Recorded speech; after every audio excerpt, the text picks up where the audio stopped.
ke Bu Karin sekarang Bu. Mungkin ada tanggapan tersendiri sedikit atas apa yang disampaikan oleh Dr. Iing sebelum kita akan fokus pada insurance tentunya. Ya, selamat pagi sebelumnya. Ya, jadi sedikit menanggapi dari komentar-komentar yang tadi sudah disampaikan sebelumnya. Memang benar banyak tantangan sepanjang tahun 2024 dan itu pun kami rasakan di perusahaan asuransi yang juga berkecimpung di asuransi kesehatan.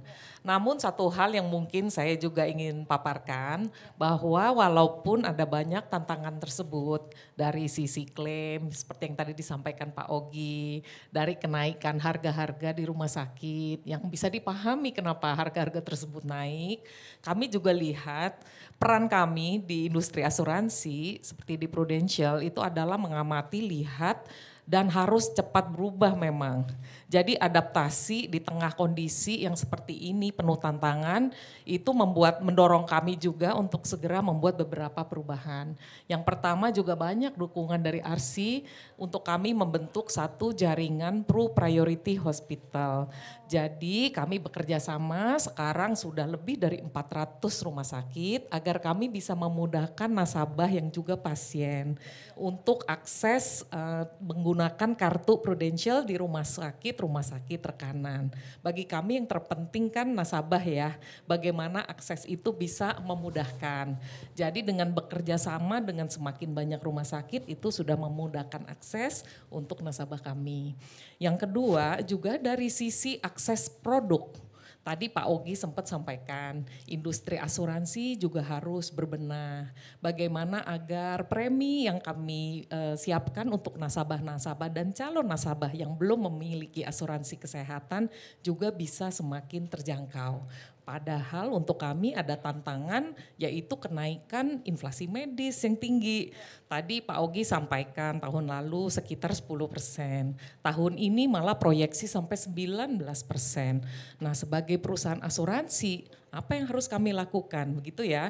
Jadi kami membuat satu inovasi produk yaitu Pruwell asuransi kesehatan di mana kami memberikan insentif untuk nasabah yang terus-menerus bisa menjaga gaya hidup sehatnya. Jadi nasabah-nasabah kami yang tidak melakukan klaim dalam setahun kemudian bisa mendapatkan rewardnya berupa potongan premi untuk tahun berikutnya. Dengan demikian juga ada insentif bagi nasabah dan pasien juga menjaga untuk hidup sehat. Nah kedepannya apa berikutnya yang akan kami lakukan? Jadi tidak semuanya mungkin pesimis ya Mbak Syafrina. Kami melihat bahwa peran kami di industri asuransi bukan hanya untuk membayarkan klaim saja, itu udah pasti tugas kami. Tapi lebih dari itu kami menjaga masyarakat juga untuk terus punya gaya hidup sehat. Kami siapkan acara-acaranya, kami ajak juga nasabah melakukan langkah-langkah preventif. Jadi kami berikan akses kepada nasabah kami untuk juga rutin melakukan berbagai cek. Karena penyakit itu semakin awal bisa didiagnosa, harapan untuk bisa sembuh kembali maupun biaya untuk penyembuhannya kan relatif lebih rendah ya dibandingkan ketika penyakit tersebut diketahui sudah lambat. Nah selain itu apalagi kami juga memberikan satu layanan baru di mana nasabah dan pasien juga bisa berkonsultasi dengan expert panel dokter untuk memastikan bahwa diagnosa maupun rekomendasi treatmentnya memang sudah yang terbaik. Nah bagi kami ini punya poin yang sangat penting juga karena jika treatment itu dipilih yang paling akurat jadi dapat second opinion akses seperti ini jadi sebagai pasien juga bisa memilih treatment seperti apa yang ingin dilakukan. Jadi bukan hanya role asuransi itu sebagai pembayar klaim saja, tapi lebih dari itu kami ingin menaikkan juga kualitas care-nya di situ dari treatmentnya. Baik, kita berikan apresiasi tentunya untuk Ibu Karin dari Prudential. Singkat saja sebelum saya akan lempar ke audiens untuk sesi Q&A, tapi evaluasi dari Ibu untuk perkembangan demand proteksi asuransi kesehatan di tahun lalu oke berarti ya Bu ya dengan inovasi yang dikeluarkan dari Prudential. Betul. Atau seperti apa? Jadi di tahun 2024 saja kami melihat ada pertumbuhan 7% dari sisi premi asuransi di Prudential itu hingga kuartal ketiga. Dan tren yang sama juga kami amati di industri asuransi jiwa secara keseluruhan. Jadi memang asuransi kesehatan itu adalah pintu masuknya. Jadi rata-rata nasabah yang baru membeli asuransi untuk pertama kalinya itu belinya produk asuransi kesehatan. Karena memang mungkin secara real manfaat bisa langsung dirasakan ya. Sedangkan asuransi jiwa biasa sifatnya lebih jangka panjang. Jadi biasa keluarga muda, anak-anak muda itu mulai membeli sejak mereka berusia kira-kira 30 tahun, itu produk pertama yang dibeli itu asuransi kesehatan. Jadi kalau kita lihat di demografi Indonesia bahwa Gen Z, milenial itu adalah mayoritas populasi kita sekarang, potensi untuk asuransi kesehatan itu masih sangat besar. Jadi saya sangat mendukung juga tadi ide awal dari Prof. Gufron untuk membuatkan koordinasi benefit COB itu tadi. Jadi kami pun sedang menyiapkan langkah-langkah untuk persiapan COB bersama BPJS. Yang lebih baik lagi bersama Supaya dengan lebih baik BPJS. lagi dan memberikan akses yang lebih luas lagi. Baik, kita berikan tepuk tangan untuk panelis kita di kesempatan kali ini. Bapak dan Ibu, kami persilahkan untuk penanya di kesempatan kali ini bersama dengan Ibu Karin Zulkarnain, Chief Consumer Marketing Prudential Indonesia, dan juga Bapak Dr. Iing Ihsan Hanafi, Ketua Umum Asosiasi Rumah Sakit Swasta Indonesia. Dua penanya kami berikan waktu, silakan Bapak yang di belakang untuk di-assist pemberian mic. Ya. Nama, instansi, dan pertanyaan ditujukan kepada siapa Bapak? Silahkan. Baik, terima kasih. Saya Ibu Tukusum Hadiwijaya dari Industri Kepialangan Asuransi dan Reasuransi. Oke, jadi sayangnya memang seperti yang Pak Iing sampaikan, pemangku kepentingan ini memang sistemik ya, isu yang mengenai overutilization, naikkan biaya asuransi kesehatan yang tinggi, memang ini sistemik dan para pemangkunya banyak. Sayangnya memang DPR udah balik, OJK udah balik juga Pak. Harusnya mereka tetap ada di sini untuk mendengar dan sampai habis gitu ya, menyerap aspirasi dari kita. Tapi karena ini ada Bapak sebagai perwakilan dari rumah sakit dan Ibu juga dari asuransi, mungkin yang kontekstual ya adalah begini Pak. Kita tahu bahwa memang tingginya kenaikan premi asuransi kesehatan misalnya Bu ya, itu salah satunya adalah karena medical inflation-nya memang tinggi. Ya. Medical inflation tinggi itu turunan banyak, salah satunya nih Pak, ada banyak survei atau riset yang dilakukan oleh Global Consulting ya company misalnya, mereka bilang di kasus Indonesia maupun Asia Pasifik itu karena ada profit motif dari rumah sakit. Turunannya adalah misalnya installment dari alat-alat kesehatan yang baru ya, yang kemudian rumah sakit itu harus BEP dong, ya kan Pak ya. Kemudian itu juga yang menyebabkan kemudian ada overutilization yang tinggi misalnya Pak ya. Dokter juga kita tahu Pak ya, dokter dari kami sendiri misalnya di industri kepialangan asuransi dari asuransi itu ngamatin dari klien-klien kita ketika kita analisis data utilisasinya, itu ada perbedaan Pak, ada perbedaan tarif kalau misalnya menggunakan reimbursement, ya sistem reimbursement yang dia pasiennya bayar sendiri langsung dengan kalau menggunakan cashless facility dari rumah sakit. Perbedaannya di mana Pak? Di overtreatment atau overutilization. Harganya sama, tapi ketika masuk ke rumah sakit, pakai cashless facility, oleh rumah sakit, itu dokternya nih Pak, untuk common disease ya, yang harusnya nggak ada pemeriksaan penunjang atau pemeriksaan diagnostik itu di-endorse untuk melakukan itu dan itu kenaikannya sangat signifikan Pak. Mungkin teman-teman asuransi juga punya amatan yang sama gitu ya, mungkin Ibu juga bisa. Nah intinya gini Pak, ada banyak sekali kita juga tahu ada praktek dokter gitu ya, yang dalam tanda kutip mereka menjadi, dalam tanda kutip Pak ya, menjadi agen farmasi. Ya. Kemudian memberikan obat-obat yang seharusnya bukan medical necessity misalnya.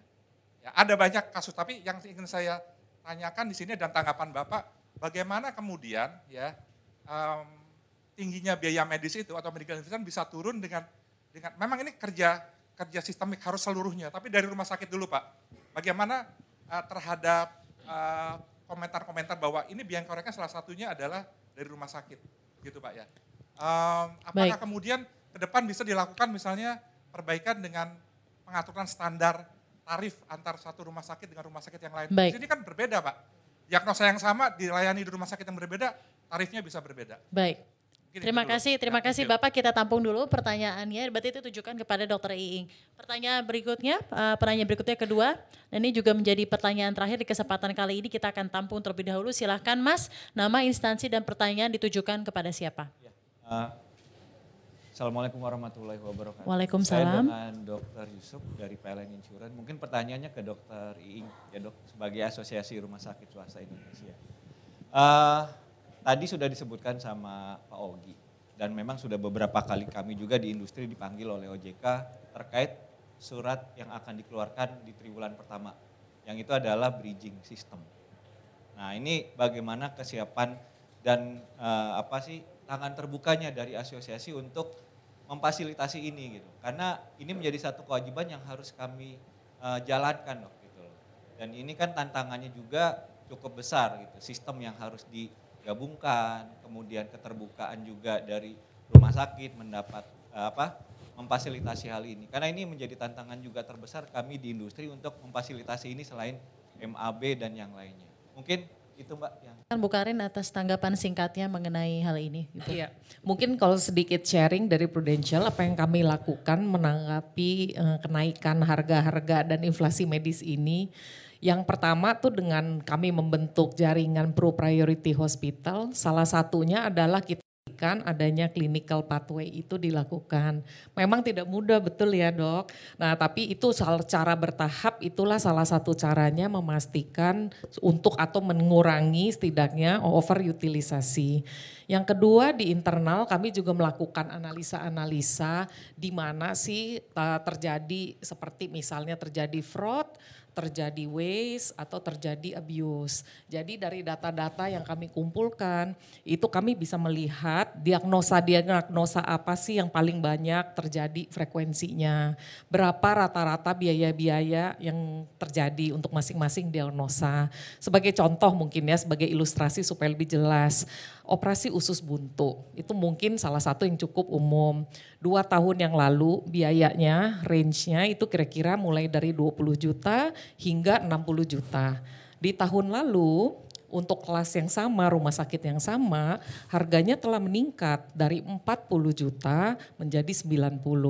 Jadi dengan harga-harga seperti ini, apa yang dilakukan oleh perusahaan asuransi? Banyak perusahaan sudah melakukan istilahnya repricing atau penyesuaian kembali premi. Mulai tahun lalu hal itu sudah dilakukan dan tahun ini lebih banyak lagi perusahaan yang akan melakukan penyesuaian premi. Di Prudential sendiri waktu kami juga melakukan penyesuaian di tahun lalu kita lihat tanggapannya cukup baik. Memang tidak 100% selalu semua nasabah itu mau melakukan penyesuaian. Tapi feedback yang diberikan itu cukup baik. Kenapa? Karena kita terus-menerus memastikan standar pelayanan juga yang membaik. Jadi bagi nasabah dan pasien harus bisa melihat bahwa memiliki asuransi itu ada benefitnya gitu. Karena tanpa asuransi harganya juga tetap naik gitu kan. Jadi sangat penting untuk menanamkan edukasi kepada masyarakat bahwa harga itu dengan naik lebih penting lagi untuk memastikan memiliki asuransi kesehatan. Nah yang kedua itu adalah konsep fair pricing. Tadi saya sudah sebutkan sedikit bahwa kami memberikan insentif juga kepada para nasabah yang tidak melakukan klaim. Karena keputusan mengambil treatment di mana gitu ya, itu ada di tangan pasien kan. Nah karena itu kita berikan reward seperti itu agar pasien juga benar-benar mengambil kontrol untuk mengambil keputusan tersebut. Yang tepat untuk dirinya, yang sesuai dengan dirinya karena ujung-ujungnya tujuan kita semua tuh sebetulnya sama ya, memberikan healthcare yang terbaik untuk para pasien dan nasabah gitu Mbak. Dalam memberikan healthcare terbaik untuk pasien dan juga nasabah kalau untuk assurance,